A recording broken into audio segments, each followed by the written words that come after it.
Organização da administração pública, um assunto extremamente cobrado em provas de concurso público. E se você está se preparando para uma prova de concurso público e quer mandar bem na prova, essa aula é para você. Seja muito bem-vindo ou bem-vinda ao meu canal. Eu sou Marcos Gomes, especialista em concursos públicos. Hoje vamos estudar um tema muito cobrado em provas de concurso público, que é a organização da administração pública federal. Vamos estudar aqui todos os detalhes que você precisa saber para mandar muito bem na sua prova. Então já deixa o like nesse vídeo para apoiar o meu trabalho, para que eu possa estar trazendo sempre aulas que vão fazer a diferença na sua preparação. Quando nós falamos de administração pública, nós estamos nos referindo a um conjunto de órgãos, entidades e agentes que vão desempenhar a atividade do Estado, que vão desempenhar a atividade pública. Então, nós podemos encarar a administração pública por dois sentidos ou duas perspectivas. No sentido subjetivo, também chamado de sentido orgânico ou formal, a administração pública é tida como conjunto de órgãos, entidades e agentes que vão exercer, que vão desempenhar a atividade pública. Ou seja, no sentido subjetivo, a administração pública, órgãos, entidades ou agentes. Já no sentido objetivo, material ou funcional, a administração pública é tida como o conjunto de atividades que são desempenhadas. Então, no sentido objetivo, a administração pública é o conjunto de atividades. Outro detalhe muito importante que você precisa saber é a distinção entre pessoa física e pessoa jurídica. Quando nós falamos de pessoa física, nós estamos nos referindo às pessoas naturais, como eu e você, que são sujeitos dotados de direitos e obrigações. Nós nos tornamos pessoas físicas a partir do nosso nascimento. Uma vez que nós nascemos, nós já somos uma pessoa física, dotada de direitos e de deveres. Não é necessário o nosso registro civil para que nós possamos ser considerados pessoas físicas. Mesmo antes desse registro, nós já somos pessoas físicas.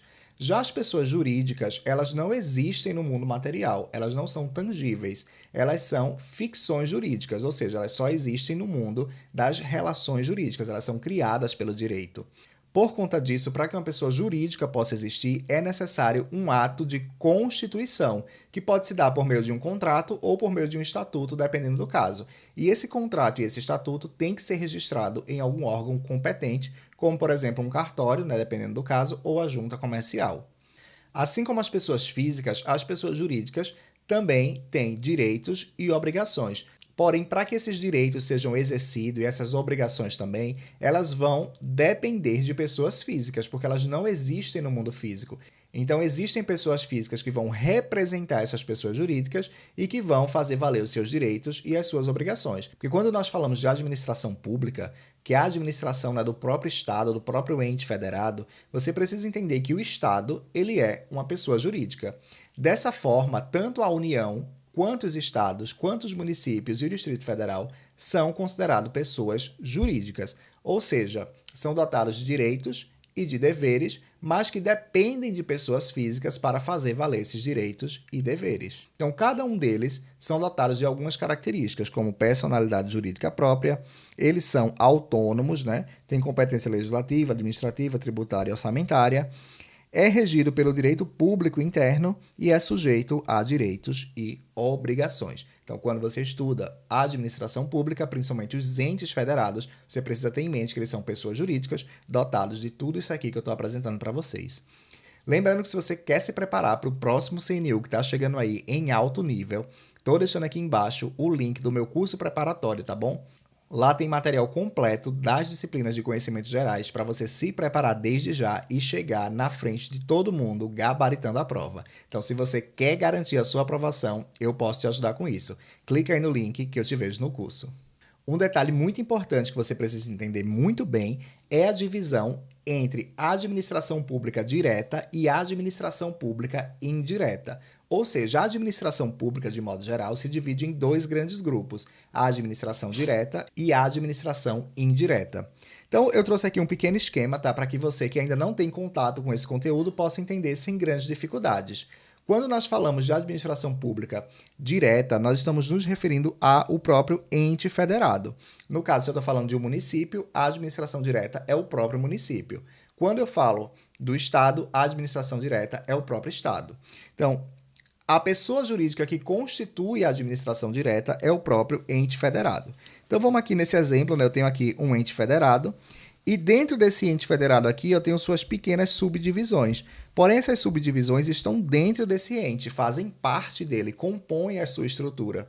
E essas subdivisões aqui eu chamo de órgãos, assim como no corpo humano. Se isso aqui fosse um corpo humano, aqui estariam os órgãos desse corpo, e os órgãos constituem um corpo. Os órgãos por si só não formam um novo corpo. Então, assim é a administração pública direta. Eu tenho uma única pessoa jurídica, né, que é o ente federado, e esse ente federado ele tem suas subdivisões internas, né, que podem ser divididos aí em órgãos públicos, tá bom? Assim como o corpo humano. Porém, nós temos também a administração pública indireta. E essa administração indireta é composta por outras pessoas jurídicas que não são a mesma pessoa jurídica que o ente federado. Ou seja, são outras pessoas jurídicas. Então, elas não se confundem. Elas não estão inseridas aqui dentro, tá? Mas elas estão fora do ente público, fora do ente federativo, constituindo novas pessoas jurídicas. Então, tenho aqui, ó, várias pessoas jurídicas que estão fora desse ente aqui, diferentemente dos seus órgãos internos, formando a chamada administração pública indireta, tá? De modo bem simplificado, você precisa entender isso aqui. A administração direta é uma pessoa jurídica que é o ente federado, município, estado, união, depende do caso, formada pelos seus órgãos internos, né, que compõem esse ente. Já a administração indireta é formada por outras pessoas jurídicas que estão fora desse ente aqui e não se confundem com ele, né? São outras pessoas. Apenas fazendo uma analogia agora, para que você possa compreender melhor. Com uma pessoa física, vamos dizer que o ente federativo é uma pessoa física, tá? Só a fim de analogia. Então, eu tenho aqui o ente federativo, que é uma pessoa, e essa pessoa ela tem os seus órgãos. Cada órgão desse aqui compõe a administração direta, no caso, compõe a própria pessoa jurídica. Já a administração indireta, ela é formada por outras pessoas que não se confundem com essa primeira pessoa aqui. Então, você precisa entender que a administração direta é composta pelo próprio ente federativo e seus órgãos, e a indireta por outras pessoas jurídicas, tá, que vão se relacionar com essa pessoa aqui. Então, vamos detalhar aqui o estudo da administração pública direta. A administração pública direta, como eu já falei, é composta pelos órgãos que integram a estrutura básica dos entes federativos. Pode ser da União, dos estados, do DF ou dos municípios, e atuam diretamente na execução das funções administrativas do Estado. E quais são as características desses órgãos? Trouxe aqui para vocês as principais. Esses órgãos não têm personalidade jurídica própria, ou seja, eles não formam uma nova pessoa, eles são parte do ente federativo, eles são parte da estrutura do ente, sem formar uma nova pessoa jurídica. Eles agem em nome do próprio ente, então a responsabilidade é objetiva. O que é que isso quer dizer? Quando um órgão público ele comete uma ação, vamos dizer, o Ministério da Saúde tomou uma medida. Essa medida é atribuída ao Estado. Caso essa medida seja ilegal e traga prejuízo a alguém e essa pessoa entre com ação, ela vai processar não o Ministério da Saúde, mas a União, porque o órgão ele apenas representa o ente federativo. A responsabilidade objetiva é do ente federativo, tá bom? Então, por isso a gente fala que eles não agem em nome próprio, mas agem em nome do ente federativo. Além disso, eles são subordinados hierarquicamente ao ente federativo. Eles vão fazer aquilo que o ente determinar que eles devem fazer. Existe uma subordinação. Além disso, né, nós dizemos que eles desempenham atividades típicas de governo, atividades típicas da administração pública, porque eles estão inseridos na própria administração.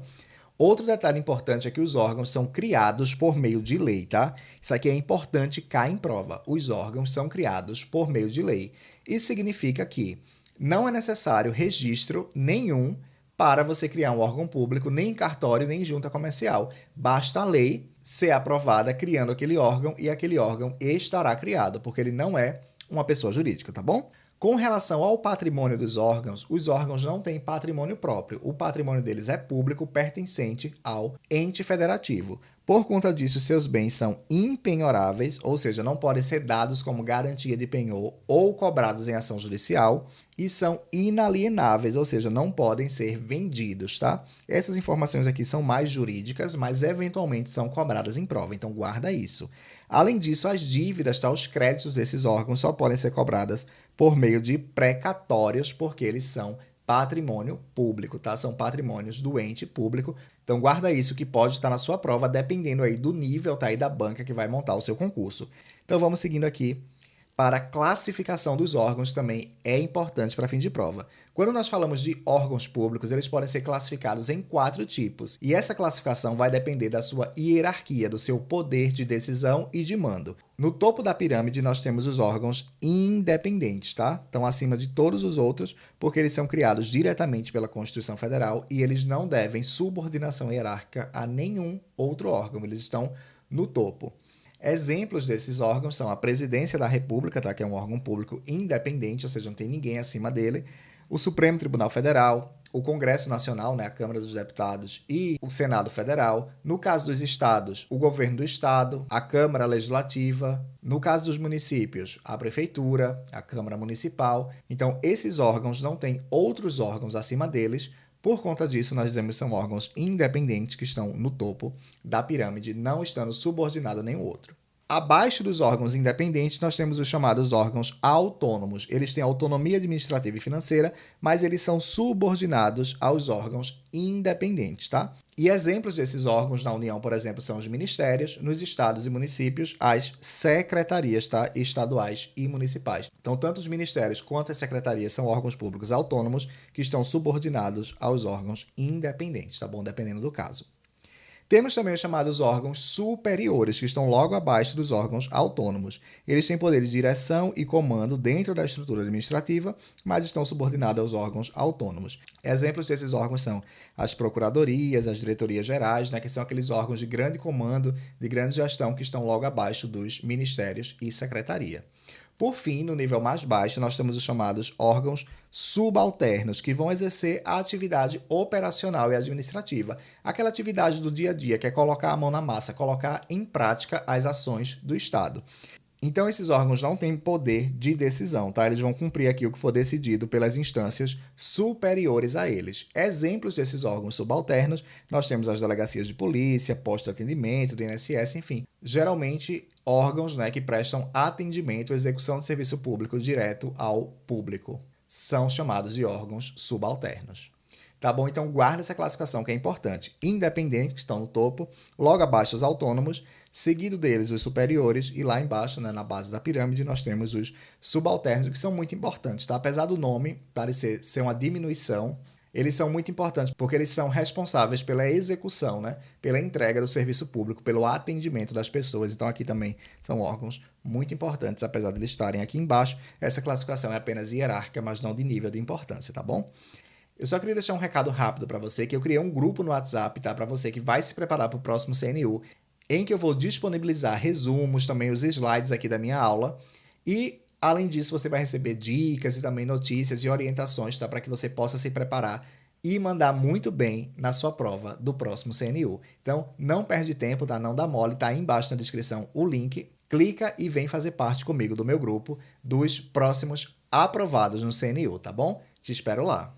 Outro conceito importante quando nós tratamos da administração pública direta é o conceito de desconcentração administrativa. Quando nós falamos de desconcentração administrativa, nós estamos nos referindo ao processo ou mecanismo pelo qual, dentro da mesma pessoa jurídica, no caso, dentro do mesmo ente, no caso, vamos dizer, um Estado, serão criados órgãos públicos. Por exemplo, serão criadas secretarias, serão criadas delegacias, serão criadas procuradorias. Esses órgãos que são criados dentro de um mesmo ente, ou seja, eu não estou criando uma nova pessoa jurídica, nós chamamos do processo de desconcentração administrativa. Então, é o processo pelo qual a administração direta vai se fragmentar em órgãos públicos, mas sem criar uma nova pessoa jurídica, tá bom? Muito importante isso aqui, guarda esses conceitos. Então, as suas características principais são: não há personalidade jurídica própria, tá? Nesses órgãos criados, né, por meio da desconcentração.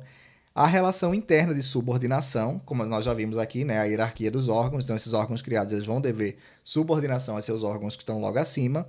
Visa eficiência e especialização. Imagina aqui, ó, nós temos essa pirâmide aqui, mas vamos dizer que se nós só tivéssemos essa de cima. O presidente da República aqui tem que fazer todas as atividades de Estado, saúde, educação, segurança, ele não ia dar conta. Então, por conta disso, né, a gente tem essa desconcentração aqui, essa criação de órgãos para poder ter mais eficiência e especialização nas atividades desempenhadas. E exemplos clássicos que nós temos é a criação, né, como eu já falei, de ministérios, secretarias, departamentos. Então, toda essa fragmentação da administração direta em órgãos, nós chamamos de desconcentração administrativa. Desconcentração administrativa. Guarda esse conceito, tá? Porque daqui a pouco nós vamos ver outro conceito que é a chamada descentralização e você não pode confundir um com o outro. Desconcentração, a gente cria órgãos dentro da mesma pessoa jurídica. Mas além da administração direta, nós também temos a chamada administração indireta, tá bom? Que nós vamos estudar logo em sequência na nossa próxima aula, que é o nosso próximo vídeo que você não pode perder. Então, para não perder essa próxima aula, já se inscreve aqui no canal, ativa as notificações para ser notificado das novas aulas, deixa aqui nos comentários as suas dúvidas e também sugestões. Eu agradeço demais a atenção de vocês. Já estou deixando aqui sugerido o próximo vídeo para você assistir e continuar a sua preparação. Te vejo na próxima aula.